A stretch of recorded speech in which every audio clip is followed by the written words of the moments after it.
músicos em geral. A cena, uma outra cena que chama muita atenção, especialmente aqui em Belo Horizonte, claro, porque tudo concentra na capital, assim, as cenas, né? Uhum. Mas não só daqui, gente do interior também.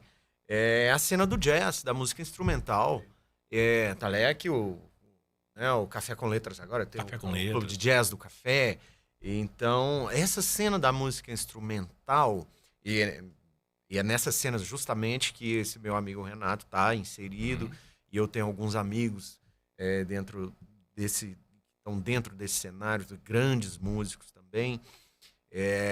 Isso também chama atenção, assim, a quantidade e a qualidade dos músicos que estão na ativa, assim, aqui, né? E Mesmo deve te quando ajudar eu morei em São muito. Paulo durante 7 anos, e quando eu conheci músicos de lá, eu falava que eu conhecia o Enéas Xavier, baixista. Nossa, Enéas, pô, que legal. Então, os caras têm respeito em outros estados, em outros Sim. cenários também dentro disso, sabe? Lincoln Shabe, outro amigo também, baterista.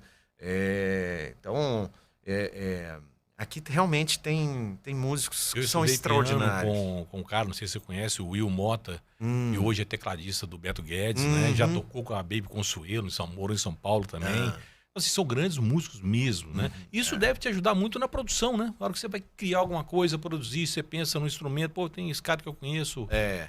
Ah, Com certeza. Nessa gravação aí do meu trabalho, além do Renato estar tocando comigo, quase todos os instrumentos de corda, né? Eu tive duas participações, são dois bateristas, cada um faz 5 músicas. Uma é o Edivaldo Wilson, lá de Divinópolis, e o outro é Elton Lima, que mora aqui. O Elton toca com muita gente aí também, já tocou com geral, já tocou em várias gigs aí famosas, mas em especial um amigo que gravou 2 faixas comigo, é meu amigo de longa data, que é o Richard Neves. Ele é o tecladista do Pato Fu. sei. Então hoje ele é membro do Pato Fu há já de uns anos pra cá. Mas então olha que legal, estou realmente muito cercado de gente talentosa, né? Ainda que eu não tivesse amizade com essas pessoas, mas ok, tem um que é amigo do outro, então recomenda, tem a chancela de um amigo, não, acho que ele trabalha ali, tem qualidade, pode fazer e tudo. Mas enfim, então acho que isso realmente ajuda. Isso é mais ou menos igual, né? Se a gente tivesse assim, guardadas as devidas proporções, se a gente tivesse em Hollywood, assim, se a gente tivesse lidando com o cinema. Faz Você sentido. esbarra nas Claro, pessoas claro, certas e claro. nos contextos certos, assim. Apesar de que as coisas poderiam ter um pouco ainda mais de projeção em termos de música autoral aqui. Já está melhorando demais esse cenário e a gente deve aí a atenção e respeito e o reconhecimento a algumas pessoas, assim, principalmente os caras da Autêntica aqui e do Tranquilo, esse evento que acontece todas as terças-feiras, esse cenário e essas pessoas principalmente, elas puxaram a cena da música autoral, deram voz aos compositores, a quem está a fim de criar. Porque tem uma outra coisa também, é bom você ter mencionado a coisa de Beatles aqui em BH. BH, por muito tempo, e sempre será. Mas, assim, muito pulsante a coisa de bandas cover, né? Então tem muito espaço para bandas cover, Não só né? Beatles, né? Tivemos Isso. aqui Em Creedence, geral, né? Supertramp, Parece, Queen. parece Belo Horizonte ser a capital mundial de bandas covers, assim. É O porque que é muito legal tem também. muito Exato, músico, né? isso. Como o celeiro é muito grande, você tem possibilidade de criar coisas diferentes também, né? O Isso. jazz, até blues também Uma cena. uma cena também aqui. E Isso. eu queria até te perguntar sobre isso, porque a gente, aqui no Misto Quente, a gente tem um veio de música muito grande, né? Uhum. Eu sou um pouquinho músico também, não sou profissional, Uhum. mas toco, meu filho toca, meu sobrinho, minha família toca também. E uma das coisas que me chama muita atenção, que chamou de Belo Horizonte, que era uma vida noturna muito ativa, com muita casa para você se apresentar, né? Isso. E com a pandemia a gente viu que isso deu É. uma queda muito grande. Como é que tá hoje? Como é que você vê hoje? Até porque essa cena, né, de compositores independentes, autorais, precisa de espaço, É. precisa de locais para se apresentar. Eu tô mais inserido nessa cena, né? Uhum. Dos rolês que são aí de bandas autorais, de quem faz o próprio material. Então, nesse sentido, sim, a Autêntica, todo mundo sofreu, naturalmente, com a pandemia, mas eu acho que, graças a Deus, né, a Autêntica sobreviveu, tá aí, inclusive triplicou de tamanho, que coisa legal, Legal. né? E lá, por exemplo, apesar de a gente ter ficado preocupado, né? Nossa, a Autêntica vai triplicar de tamanho. Agora as bandas, os entrantes, né?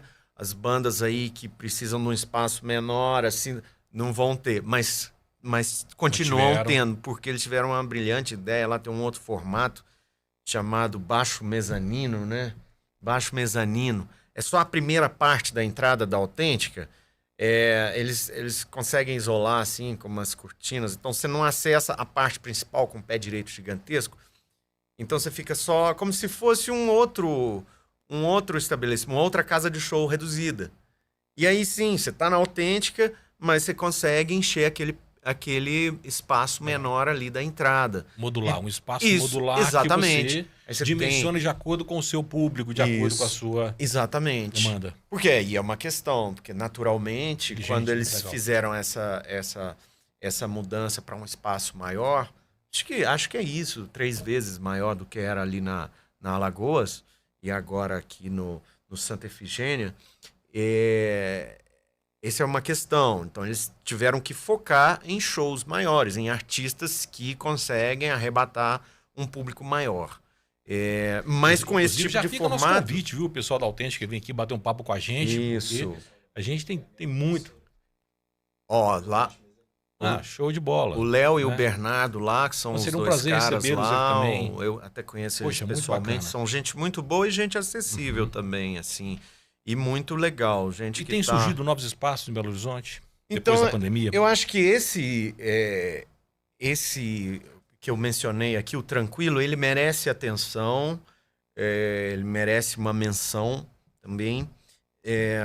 O Tranquilo, a princípio, ele nasceu no quintal lá da casa do cara, o Thales, eu não conheço pessoalmente, mas era no quintal dele, lá na casa. E surgiu assim, era toda terça, 2 ou 3 artistas, mas assim, solo, só com violão, uma coisa desplugado até e tal. A coisa foi crescendo e a coisa foi crescendo de uma maneira, se consolidou de uma maneira que hoje o negócio está grande. E ele é itinerante hoje em dia. Ele deixou de ser na casa lá e passou a cada dia estar num lugar. Já aconteceu dentro da Autêntica, já aconteceu lá no Mercado Distrital, já aconteceu em vários lugares da cidade.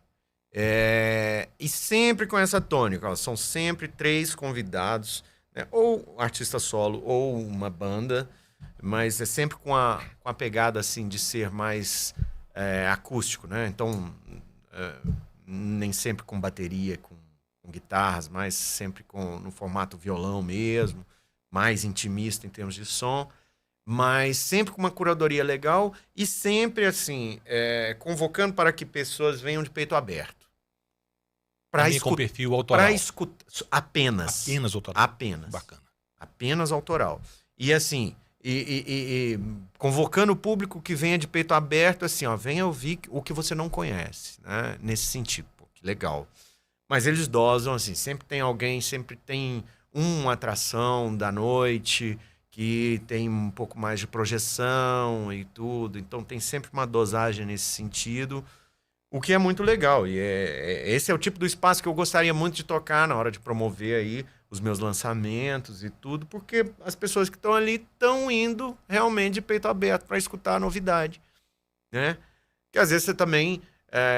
vai tocar em algum lugar e as pessoas não estão esperando por aquilo, a coisa dá um pouco errado. Vai para uma banda cover, aí vê uma outra proposta, independente de ser boa ou não, né? Já vi isso acontecer muitas vezes. Você vê gente boa numa proposta que não era. Isso aconteceu no Rock in Rio. O Rock in Rio foi mestre em fazer isso. Colocava gente muito boa em propostas musicais que não eram compatíveis. E aí a pessoa, né, não teve reconhecimento legal, até algumas agressões assim. Um pouco maiores, né? Mas quando